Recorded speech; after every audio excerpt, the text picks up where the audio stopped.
En el nombre del Padre, del Hijo y del Espíritu Santo. Amén. Amén. Gracias, Padre, por la vida. Gracias por este momento, por este aquí, este ahora, de cada día en el cual vivimos nuestra fe,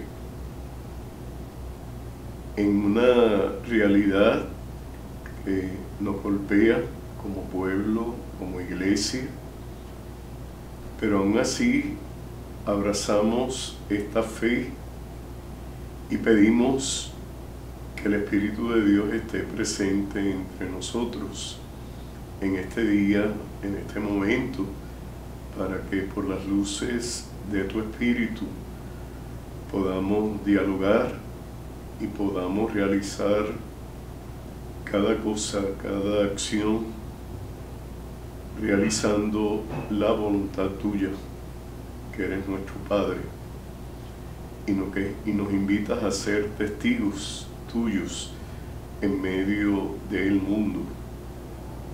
Te lo pedimos por Jesucristo nuestro Señor. Amén. Amén.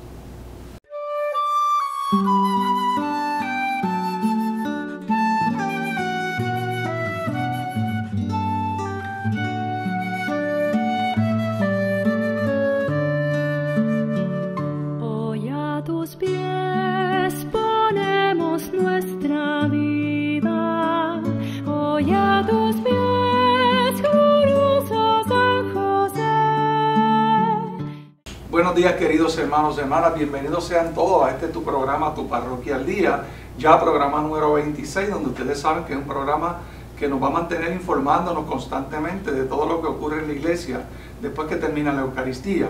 Hemos tenido varias entrevistas durante estos días atrás y hoy comenzamos con un proyecto nuevo. Vamos a estar entrevistando a lo que son los vicarios de la iglesia. Y para comenzar en este proyecto he hecho una invitación a un amigo que quiero mucho personalmente y que es parte ya de la vida de uno, y ustedes lo conocen, muchos de ustedes. Yo le voy a pedir a él que se presente, ¿verdad? Y que ustedes le conocerán cuando lo vean. Así que, Padre, le invito a que se presente. Pues soy el Padre Antonio Cartagena Veguilla. Te agradezco, Diácono José, por esta invitación de volver a Gurabo. Ustedes saben que ustedes tienen un lugar muy especial en mi corazón, en mi mente, en mi memoria, porque los quiero mucho. Todos los días oro por ustedes y los tengo presentes. Quiero, ¿verdad?, en primera instancia enviar un saludo a todos ustedes, enviarle un abrazo, ¿verdad?, que fue su párroco por 8 años. Así que yo espero que no me hayan olvidado, ¿verdad? Como yo les decía, ¿verdad?, a ustedes cuando ya estaba por irme. Quiero, antes de comenzar, ¿verdad?, este diálogo, quiero mandar mi saludo, mi felicitación a la honorable alcaldesa Rosa Cheli, felicitarla por su victoria, y sé, ¿verdad?, que el destino de este pueblo está en buenas manos.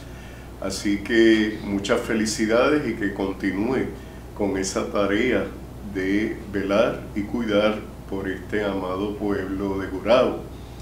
También quiero felicitar a los hermanos Efraín y Toña, que recientemente cumplieron 60 años, ¿verdad?, y que no pudimos celebrar. De matrimonio, padre, de matrimonio. Ah, de matrimonio, exacto.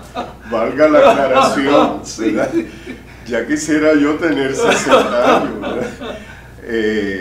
Así que ese día pues pido también por ustedes que el Señor les siga derramando muchas bendiciones, mucha salud, y saben pues que los quiero muchísimo. Ellos fueron, tú sabes, como unos padres para mí, que mientras yo estuve aquí hasta me hacían el desayuno. Yo empezaba el día con ellos. Así que un abrazo y muchas bendiciones para ustedes. Bien, Padre, qué alegría y qué gozo poder compartir con usted en este programa número 26 ya, Alberto y Erika, donde el tema que vamos a estar trabajando hoy es un tema de profundidad, y por eso yo quería que usted estuviera con nosotros, ya que usted tiene dentro de la iglesia una función muy interesante, que es vicario general de la diócesis de Caguas. Pero antes de tocar ese tema, padre, me gustaría que usted brevemente, porque el tiempo no es mucho, ¿quién es el padre Antonino? ¿Quién es el padre Antonino? ¿Cómo fue su niñez? ¿Cómo se crió? ¿Cómo fue su comienzo? Bueno, pues yo vengo de un pequeño pueblo de Aybonito. Sabes que los ayboniteños también siempre decimos, porque como fuimos capital, aunque fuera por un par de meses, Ajá. pues siempre decimos vamos para la capital, ¿verdad? Pues nací en Aybonito, me crié justo detrás de la parroquia. Yo pues no tuve un padre, así que yo viví con mi abuela, con mi mamá y mis tíos, y en un hogar pero profundamente católico. Mi abuela era de misa diaria, ¿verdad? Y de oración constante. En mi casa se hacía el rosario a las 6 de la mañana, a las 12 del mediodía y a las 6 de la tarde, ¿verdad? Wow. Ese fue el ambiente en el cual yo me crié. Yo siempre digo, bromeando, que a mí, por ejemplo, cuando me castigaban porque me portaba mal, pues me arrodillaban frente a una pared. Ustedes saben que antes ponían muchos santos, a que yo le pidiera perdón a los santos. Yo siempre digo, yo no sé si por eso terminé siendo cura, ¿verdad? Pero, pues esa fue mi realidad. Yo estudié en el Colegio Católico de San José en aquel entonces. Luego el colegio cerró y pasé a la escuela pública, ¿verdad? Entré en el seminario menor de los salesianos. Ahí estuve, y luego que me gradué de la escuela, pues entré con los siervos misioneros de la Santísima Trinidad, y estuve con ellos hasta prácticamente el momento de los votos finales, cuando pues decidí ser diocesano. ¿Usted es hijo único, padre? Hijo único de parte de madre. Okay. Pero de parte de padre, pues sí tengo más hermanos. Y por lo que escuchó, usted vivió en la santidad desde que nació, porque entonces usted se crió en una familia, ¿verdad? Que yo me crié también con mis abuelos y sé lo que es eso. Los abuelos de una manera especial tratan a uno de una forma muy bonita y le dan a uno muchas bases religiosas, porque nuestros abuelos vienen, como nuestros antepasados, vienen con unas experiencias religiosas que a veces no son las mejores, pero nos inculcan esa realidad, y usted se fue criando en ese medio ambiente donde se fue desarrollando. Desde muy pequeñito ya usted empezó a sentir ese gusto por las imágenes y por la vida religiosa y lo que es la oración constante. O sea que usted ya venía en ese proceso. Y una vez... De hecho, yo en mi casa yo nunca escuché una sola mala palabra o una sola palabra soez. Nunca en mi casa. Imagínate que una vez estaba yo en el bachillerato y me vino a recoger un compañero seminarista, y me acuerdo que en la conversación que tuve con él le dije, ¡ay, zángano! Y mi mamá me dio un regaño, yo todo un universitario, imagínense. O sea que, pero pues, usted se crió prácticamente en un ambiente totalmente sano, o sea, y cómo el Señor lo fue moldeando, que a veces uno no entiende estas cosas desde muy pequeñito. Cuando el Señor pone la vista sobre alguien y lo necesita, lo va moldeando. Y dentro de toda esta vida que fue inculcada por tus abuelos y toda esta experiencia, ¿cuándo tú decidiste entrar al sacerdocio y cómo fue ese momento? Bueno, mira, el primer llamado yo lo sentí justamente a los 15 años tenía yo. Fue cuando vino el boom de los retiros en Manresa para jóvenes. Ajá. Que fue un momento que impactó a la isla entera, ¿verdad? Los jóvenes íbamos a ese retiro, y estando en ese retiro, curiosamente o providencialmente, podríamos decir, en una charla en concreto que trataba sobre la muerte, pues a mí me impactó sobremanera. Un compañero de la escuela, ¿verdad?, que estaba también en ese retiro, pues murió el otro fin de semana, murió en un accidente, ¿verdad? Y a mí eso me hizo pensar tanto y sentí el llamado, de ahí que después resultó que entré al seminario menor de los salesianos en Aybonito. Y ahí empezó tu vocación. Y ahí empezó hasta que te todo este proceso. Una vez te ordenaron, me imagino que estuviste en Aybonito, ¿sí? Bueno, de hecho mi ordenación fue en Aybonito.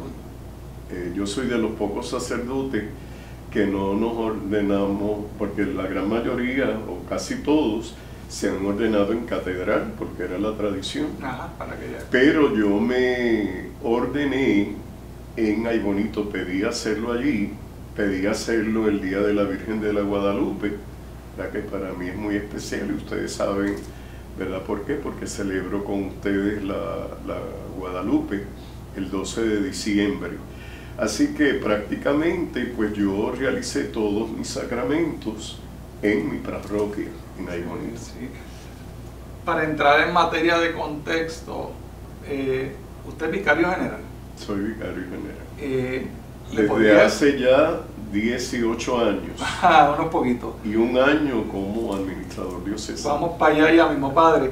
Te pregunto, para que la gente que nos está viendo puedan entender, ¿qué es una vicaría? Bueno, una vicaría es un área, ¿verdad?, de la pastoral, como puede ser la catequesis, puede ser la vicaría de pastoral, ¿verdad?, el vicario judicial, ¿verdad? Son distintas áreas a las cuales llamamos vicaría, ¿verdad? Y el vicario, en ese caso, pues representa al obispo. De hecho, el vicario en su raíz etimológica, pues es hacer las veces. Así que los que nos ha tocado, ¿verdad?, ser vicarios, pues hacemos las veces del obispo en esa área en concreto. Ok, que lo que puede entender entonces es que la vicaría es aquel grupo de personas que ya son ordenados y que para atender unas necesidades de la diócesis en las cuales no puede estar presente el obispo, para que se haga presente al obispo existe la vicaría y los vicarios. Entonces los vicarios son aquellos que van a estar presentes en ciertos momentos dados cuando sea importante y que tiene que estar presente el obispo y él no puede estar. Lo que hace es que representa las funciones del obispo. Es así. Okay. Incluso hasta el mismo Papa es vicario. Sí. Porque el Papa es vicario de Cristo, hace las veces de Cristo en el gobierno de la iglesia. Y el vicario, los vicarios son puestos por diócesis. Nombrados por el obispo. Nombrados por el obispo, pero en que diócesis. Prácticamente, sí, en cada diócesis. O sea que se supone que haya, lo que pide la iglesia es que haya un solo vicario general. Pero hay diócesis cuya realidad, la extensión es grandísima, o la población que comprende la diócesis es muy grande, y entonces, además del vicario general, se nombra lo que se llama vicarios episcopales, que tienen prácticamente la misma función que el vicario general. O sea, esto es como México y pueblos así donde son extremadamente grandes. ¿Cuántos vicarios más o menos necesita una diócesis para poder estar en función y en cumplimiento con la iglesia? ¿Cuántos necesitamos? Bueno, es que las vicarías se establecen de acuerdo a la necesidad, ¿verdad?, de cada diócesis, porque la vicaría no es otra cosa que responder a alguna necesidad, ¿verdad? Y, por ejemplo, en la diócesis de Cagua, ¿tenemos cuántos vicarios aproximadamente? Bueno, yo diría que hay como unos 6 o 7, ¿verdad? Y se siguen abriendo pues vicarías, por ejemplo, últimamente, yo creo que ya hace como 2 años, se estableció el vicario de pastoral que brega con la realidad social, ¿verdad? Y él ha estado, que es el padre Baltasar Núñez, Okay, sí. Que a su vez es el hermano de nuestro vicario judicial. Padre, No se quede en familia. Sí, así que ambos hermanos son vicarios, ¿verdad? Esto para atender esa realidad social. Eso emergió precisamente de la situación que tuvimos con el huracán María. Okay. ¿Se acuerdan que hubo que establecer un centro de acopio y todo ese manejo? Eso se atendió a nivel nacional. Okay. Y entonces también pues lo del terremoto, ¿verdad? Y ahora pues toda esta situación de la pandemia. Entonces el padre atiende. Entonces según van surgiendo las necesidades, pues hay unas que son, claro, hay unas vicarías que son, por así decirlo, pues tradicionales o comunes en toda la diócesis. Por ejemplo, la judicial, la pastoral. Sí, que hay unas que son base, pero la iglesia no se cierra a eso, sino que ante la necesidad y las diferentes dificultades que estamos viviendo ahorita, ahorita vamos a tener que tener uno de comunicaciones. O sea, según van surgiendo las diferentes circunstancias que nos ha tocado vivir, la iglesia no se cierra, sino que se abre a posiblemente necesitar más vicarías para atender otras necesidades. De acuerdo a la realidad. Qué interesante, padre. Entonces usted es vicario general. ¿Qué es el vicario general en una diócesis? ¿Qué es? Pues prácticamente el vicario general es, a veces se le llama el alter ego. Alter ego. Al alter ego del obispo. O sea, represento al obispo. Okay. ¿Verdad? Junto con él llevo, yo soy, por así decirlo, y así se define en la ley canónica, el colaborador más cercano. Porque yo con él llevo el gobierno y la ejecución del gobierno, ¿verdad? Y el obispo pues entonces define qué áreas él se guarda para sí, pero yo participo del poder ejecutivo del obispo en la diócesis. Para que me entiendan allá, usted como vicario general tiene una función que es representar al obispo en las funciones generales del obispo en la diócesis. Ajá. Los otros vicarios, por ejemplo, el vicario de pastoral, el vicario judicial, estos obispos, estos sacerdotes, ¿pueden suplantar al obispo en su función? Bueno, de hecho, ellos también... Como vicario general, sustituyéndolo a usted. Sustituirme a mí. Exacto. Pues no. No puede. No en el sentido de... Ok, eso es importante que lo entiendan. Porque si yo faltara, pues el obispo tendría que nombrar a otro. Que en estos casos sería el canciller o el que él entienda. Bueno, por ejemplo, una de las cosas que yo más hago es hacer confirmaciones. Exacto. Que de hecho en estos días, como estuvimos cerrados un montón de meses, pues ahora tenemos que terminar con todas las confirmaciones, ¿verdad? Hay parroquias que son 4 y 5 tandas. Okay. Por tanto, yo estoy ahora mismo haciendo confirmaciones en distintos sitios. Y hay días que el obispo está en una parroquia y yo estoy en otra. En eso en concreto, si el obispo podría, por ejemplo, que yo no pudiera, pues le dice incluso hasta el mismo párroco, pues que haga las confirmaciones. Pero esa es una función exclusiva del obispo. La confirmación es una función es exclusiva del obispo. El obispo la delega. Ajá, cuando él no puede estar, pues se supone que es el vicario general, pero aquí sí tiene la potestad de poder nombrar a otro sacerdote, incluyendo el párroco, para que pueda llevar a cabo este sacramento. Es así. Ok, interesante, padre. ¿Cuáles son las funciones específicas de un vicario general, padre? Pues mira, el vicario general... Estamos hablando, padre, perdone que le interrumpa, de gobierno de la iglesia, que es importante esto, porque la gente no conoce lo que es que la iglesia tiene un gobierno, que no funciona por funcionar, sino que hay un orden. En ese orden está el obispo, luego está el vicario general. ¿Cuáles son las funciones de ese vicario general dentro de esa diócesis cuando el obispo no está? Pues es naturalmente, como dice la vicaría, que es hacer las veces de el obispo.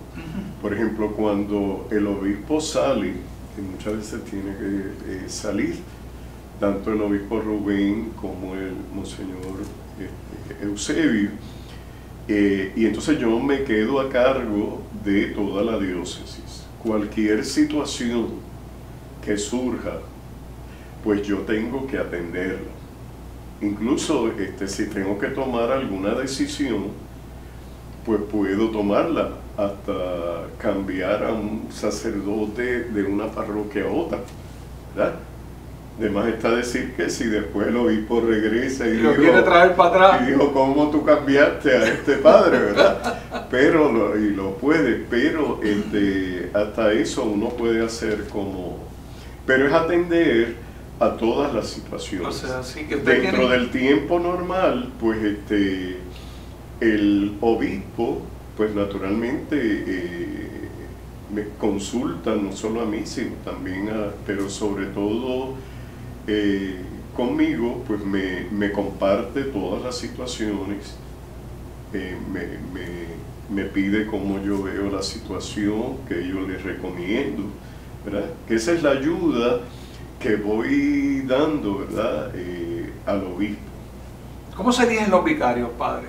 ¿Cómo el obispo elige a un vicario para una necesidad que surja? ¿O hay un mecanismo? ¿Se lleva una votación? ¿Hay un cónclave? ¿Hay algo que se haga para elegir a un vicario? No, de hecho, bueno, el vicario general es, a veces en el mundo civil, ¿verdad? Y político, pues, es un puesto de confianza. Pues prácticamente el vicario general, pues lo elige el obispo, ¿verdad? De acuerdo, claro, la iglesia le pone pues una serie de requisitos, como por ejemplo que sea mayor de 30 años en adelante, que tenga experiencia, que sea docto sobre todo en ley canónica, o por lo menos conocedor, que tenga pues dotes administrativos. Y entonces todo eso lo tiene en cuenta para elegir a su vicario general, que puede quitar en cualquier momento. O sea, quizás después de este programa el mismo me llame y me diga o al revés, o te diga que te va a dejar 10 años más. Bueno, y entonces y él puede, cuando él renuncia o cesa como obispo, pues también cesa mis funciones como vicario general. Ok, que va arraigada a que el obispo esté ahí fijo. Sí, porque yo soy el colaborador del obispo como vicario general. Por tanto, es el obispo quien me elige, el obispo quien me nombra, ¿verdad? Y por tanto, en cualquier momento que él quiera, pues pedirme, decirme, pues mira, quiero nombrar a otro. Padre, usted tuvo una experiencia que quizá otros vicarios generales no la han tenido, y es la experiencia de que tuvimos una sede vacante de nuestro obispo por un año, y usted tuvo que atender las necesidades de la iglesia en representación del obispo, tomando las funciones de obispo por un año completo. ¿Cuál fue su experiencia? ¿Qué nos puede decir de ese año? Bueno, primero aclarar que yo no pasé a ser administrador diocesano porque era vicario general, porque no es así como funciona, ¿verdad? Comúnmente desde Roma, cuando hay sede vacante, ¿verdad? Puede desde Roma mandar a alguien, ¿verdad? Un administrador apostólico, o sea, algún otro obispo, y se nombra desde Roma y lo envían. Que eso fue lo que sucedió, ¿se acuerdan? Con Monseñor Corrada del Río, que estuvo 4 años con nosotros, y él era pues administrador diocesano, o apostólico, perdón, corrijo. En mi caso, que fue la oportunidad que nosotros la cogimos así, se nos dio un voto de confianza. O sea, la iglesia, ¿verdad?, el Papa desde Roma, pues confió en los sacerdotes de nuestra diócesis y de alguna manera pues nos comunicó indirectamente pues que considera que nuestro clero es un clero maduro, y de ahí el que entonces no enviaran a un administrador apostólico, sino que pasamos entonces a la elección. Por eso es que te digo que yo no pasé a ser administrador diocesano por ser vicario general, sino porque hubo una elección y de hecho hubo otros candidatos. Okay. Pero los sacerdotes pues votaron y me eligieron a mí para que yo fuera el administrador diocesano. Y estuvo un año completo como... Y fue un año exactamente completo. ¿Cómo le fue? Bueno, yo entiendo, ¿verdad? Mira, sobre todo desde ese día que me eligieron, yo siempre voy a recordar esta experiencia, sobre todo porque mis compañeros sacerdotes me acogieron, me llamaron, me brindaron todo su apoyo. O sea, yo sentí el apoyo de todos ellos, el respeto, la consideración. Y en ese sentido, aunque tuve que manejar situaciones difíciles, ¿verdad?, pero en ese año que yo estuve, pero gracias a Dios pude entregarle, ¿verdad?, al nuevo obispo, a Monseñor Eusebio, pues una diócesis que se mantuvo, ¿verdad?, activa. Le voy a hacer una pregunta que me la contesta si usted quiere. Todo el mundo esperaba que usted fuera el obispo, y entonces donde usted iba a las celebraciones, yo recuerdo que yo a veces estaba con usted y las mujeres decían: padre, usted va a ser el próximo obispo, porque nosotros queremos que sea usted. Y entonces la gente no puede entender que no funciona así la iglesia. Es así. ¿Usted podría explicarnos por qué usted no fue el obispo? Porque la gente creía que iba a ser usted, todo el mundo esperaba eso. Bueno, primero que el ser obispo es elegido y nombrado por el Papa, ¿verdad? Que la iglesia pues no es que yo vaya a hacer como lo que se llama como una carrera política donde yo brego para alcanzar ese título. Ajá. Así no funciona la iglesia, ¿verdad? La iglesia, pues para la elección de un obispo, comúnmente siempre los obispos en cada diócesis, la conferencia hace una lista de candidatos que serían idóneos porque reúnen unas cualidades para ser obispo, ¿verdad? Y de ahí, entonces cuando surge una sede vacante, pues la conferencia junto con el nuncio, que en Puerto Rico se le llama delegado, ¿verdad?, apostólico, pues hacen una terna, ¿verdad?, que es el nombre de 3 sacerdotes, y eso pues se consulta a muchas personas, sacerdotes, hasta laicos, de todo, donde se les pregunta respecto a esos candidatos, ¿verdad? Se le indica pues que eso queda bajo secreto, ¿verdad? Y de ahí entonces esa va al Papa, y de esos 3 nombres pues el Papa es el que decide. El Papa elige, o el Papa también tiene la potestad de que, como en este caso nuestro, pues nombró a otro obispo, como el obispo Eusebio, que era obispo titular de otra diócesis. Y yo veo, esta es mi visión, yo creo que la persona más idónea para ser obispo sería el vicario general. ¿Por qué? Porque el vicario general siempre ha manejado las situaciones de la diócesis cuando el obispo no está, y es quien más conoce, ¿verdad?, cómo funciona una diócesis y cuáles son los problemas que puede atender en una diócesis. Esa es mi forma de pensar, pero eso La iglesia y el Papa. Bueno, de hecho en muchos sitios y muchas veces eso es lo que sucede, que son los vicarios generales los que pasan a... Le pregunto, padre, en el medio de todo este revolú, usted decidió irse a estudiar psicología. Hábleme un poquito de eso. Bueno, prácticamente yo lo que me titulé fue en educación, ¿verdad? Pero también estudié consejería, ¿verdad? Psicológica, porque la base es psicológica. Y esto surgió desde hace muchos años, de acuerdo a lo que yo experimenté desde mi primer año como sacerdote. Pues me llegaban sobre todo pues muchas mujeres, ¿verdad? Donde pues venían con necesidades que más que espirituales eran necesidades humanas, necesidades psicológicas, y de ahí pues yo empecé por empezar a leer, ¿verdad? Porque vi la necesidad de que yo no podía decirle a esa mujer, pues carga tu cruz y sigue, ¿verdad? Sino que yo me vi en la responsabilidad de alentarla, motivarla, que pudiera manejar, ¿verdad?, la situación. Así que en primera instancia empecé leyendo, ¿verdad?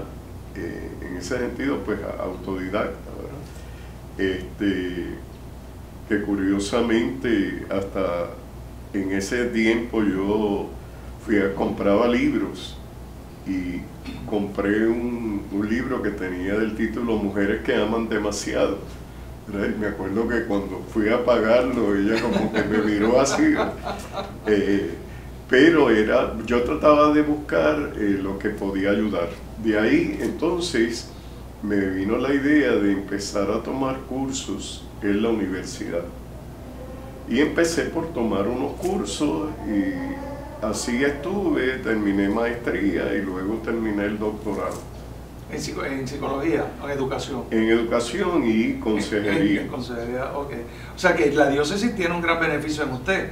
Vicario general, la forma en que se crió como sacerdote, desde pequeñito ya lo fueron moldeando. Ahora tenemos un vicario general que también tiene una subespecialidad en educación y con una rama en psicología. O sea que usted puede ayudar a las personas ya desde dos puntos de vista, desde el punto de vista del sacramento, pero también desde el punto de vista de la psicología.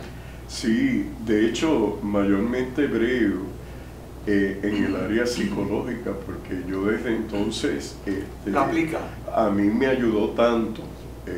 Sí, yo prácticamente trabajo desde ese sentido, porque cuando me llega una persona, pues yo escucho, ¿verdad?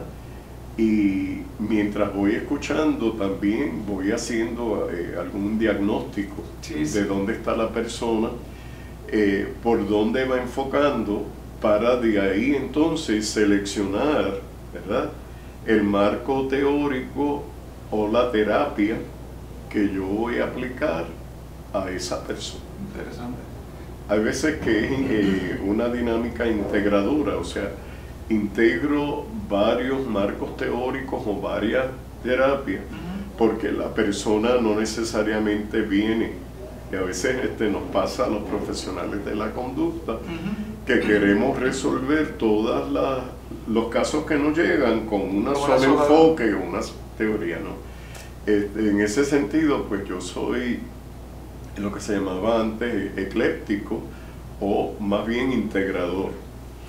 Se me viene así a la cabeza aquí, porque nosotros atendemos muchos casos, padres, en nuestras parroquias, que vienen posiblemente por una posible posesión demoníaca.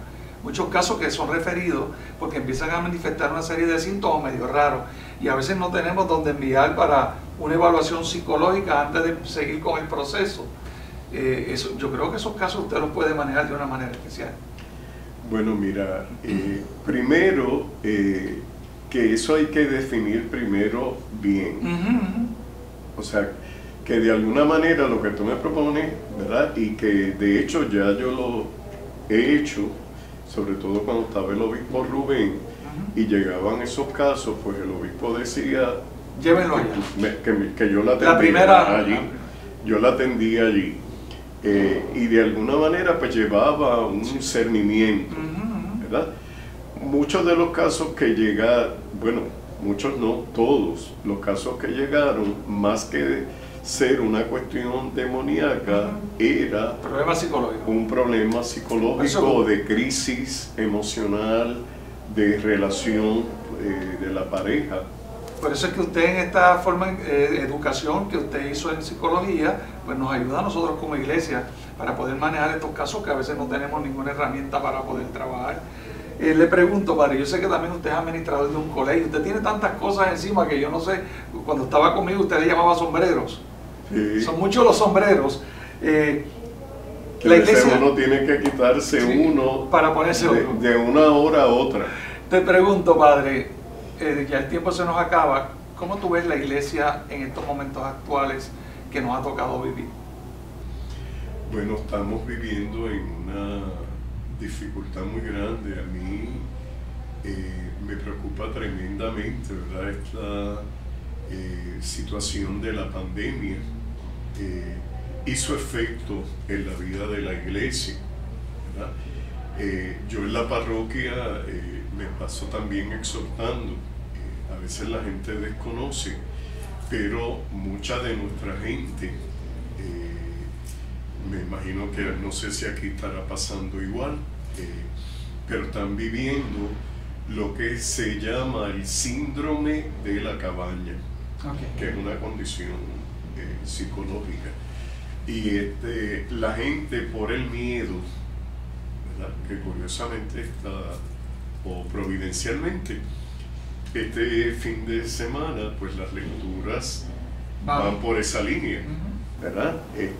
Y voy a abordar el tema del miedo y del temor, porque ustedes saben que el Salmo va a decir: dichoso el que teme al Señor, y en el Evangelio pues va a presentar un tercer personaje que le dice: yo te tuve miedo porque eres como tan exigente que enterré. ¿Verdad? La palabra enterrar. Y entonces es un poco reflexionar en torno a eso. O sea, este temor del cual el Salmo nos dice que es una dicha, a ese otro temor que entierra y que paraliza, ¿verdad?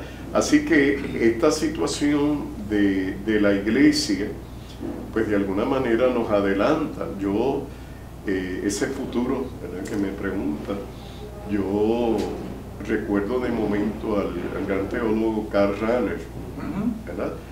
Él decía, no sé si de manera, ¿verdad?, profética, que él visualizaba una iglesia pequeña, una iglesia donde nos íbamos a reducir de esa masa, pero que iba a ser una iglesia, aunque pequeña en número, pero más auténtica, más profunda, ¿verdad?, más fraternal, de una vivencia de fe más profunda. ¿Cómo ves esto de las comunicaciones, padre, en esta iglesia del futuro? Bueno, esto ha sido un desafío. Sabes que me conoces que yo no soy nada de tecnológico. Sí. Y ya yo, que le dije en la primera reunión que me tuvimos una reunión vía Zoom, imagínense.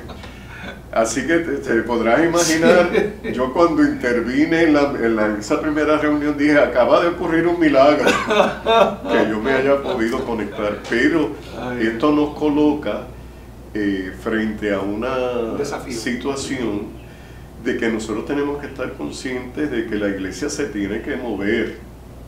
O sea, no es como aquel libro de tanta enseñanza, ¿quién se llevó mi queso? ¿Se acuerdan? ¿Verdad? Donde era que iba a una esquina y allí estaba el queso. Y un día llega y no está. Y entonces el planteamiento del texto es: ¿qué vamos a hacer nosotros? Pues sentarnos a decir, ¿quién se llevó mi queso? ¿Pero por qué me hacen esto a mí? ¿Pero qué? No, es que yo me tengo que mover. Y esta situación de la pandemia, por eso le felicito a usted, diácono, y a todos los sacerdotes que han hecho de toda esta experiencia, ¿verdad?, para mantener viva la iglesia. porque tenemos que llegar aún a aquellos, ¿verdad?, que no pueden venir porque quizás están en un síndrome de la cabaña, a lo cual tenemos que responder y movernos, ¿verdad? Porque de un síndrome es un paso bien fácil a una depresión. A una enfermedad. Y entonces crónica. ya estamos hablando de unas condiciones Crónicas. serias y crónicas, ¿verdad? Y entonces, pues todos estos medios tenemos que hacer parte, acogerlo, ¿verdad? Se nos termina el tiempo. Padre, último consejo que le quiera dar a la persona. Yo entiendo que estamos teniendo unos problemas muy serios con el planteamiento que usted trae, que es que la gente ha tenido miedo y están enterrando sus talentos y no están viniendo a la iglesia. La iglesia es la casa de Dios. En antiguo, cuando había un problema, todo el mundo iba a la iglesia. Ahora, hoy en día hay un problema y la gente se va de la iglesia. Como último consejo a la gente, ¿qué le podemos decir para que regresen a la iglesia? Y que, bueno, primero que nosotros estamos siguiendo todo un protocolo muy estricto. Que hasta ahora no tenemos ni un solo caso dentro de la iglesia posible. Y que, por ejemplo, hay más seguridad y mayor control en la iglesia y en el templo que en la farmacia y que en el supermercado. Claro.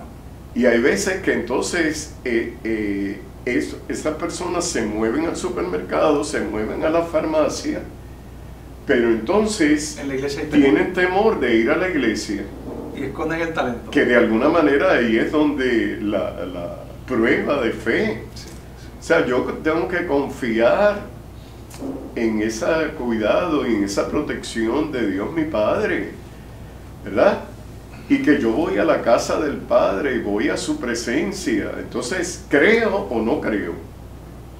¿Verdad? Claro, con todos los cuidados, Claro, sí. ¿verdad?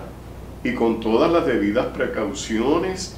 Yo sé que aquí también nosotros allá hay un equipo y eso se higieniza de una misa a otra, se limpia constantemente, seguimos todos los cuidados necesarios, más de los que nos ha pedido el gobierno. Sí, hasta ahora no tenemos ningún caso dentro de la iglesia, en nuestra diócesis, gracias a Dios. Hemos tenido casos de gente que vienen de afuera, no que lo cogieron allí. Y la seguridad es tan grande que aún habiendo una persona positiva que ha traído el virus de afuera, no se le ha pegado a nadie más dentro de la iglesia. O sea que estamos haciendo todo. Yo les pido a los hermanos que pierdan el miedo, que ese talento que están escondiendo lo saquen y que ahora ha llegado el momento de separar la paja del trigo. Nosotros somos trigo, vamos al que nos ha hecho trigo. No podemos dejarlo atrás, Padre. Quiero darte las gracias por estar con nosotros en esta mañana. Yo sé que para ti es mucho el trabajo que tienes y has sacado este espacio para estar con nosotros. Personalmente quiero agradecerte porque sé que siempre nos dices que sí y que puedas seguir adelante con esta función de vicaría general y que la puedas seguir llevando de la manera en que usted lo hace y que aparte de todo ser el amigo, porque usted más que vicario general es amigo. Y esa parte yo la he conocido, así que agradecido eternamente de que haya podido compartir y aclararle a la gente todo lo que es una vicaría. Gracias. Yo quisiera, ¿verdad?, terminar. Ustedes saben que yo siempre he terminado con alguna historia, alguna reflexión. Ayer alguien me mandó vía ¿cómo es? Por WhatsApp, para que vean que no soy tecnológico. Y quisiera cerrar, ¿verdad?, mi participación aquí. Ustedes saben que el gobierno, ayer creo que la gobernadora pues dio las nuevas normas, que nos ponen el 30% nada más para poder entrar.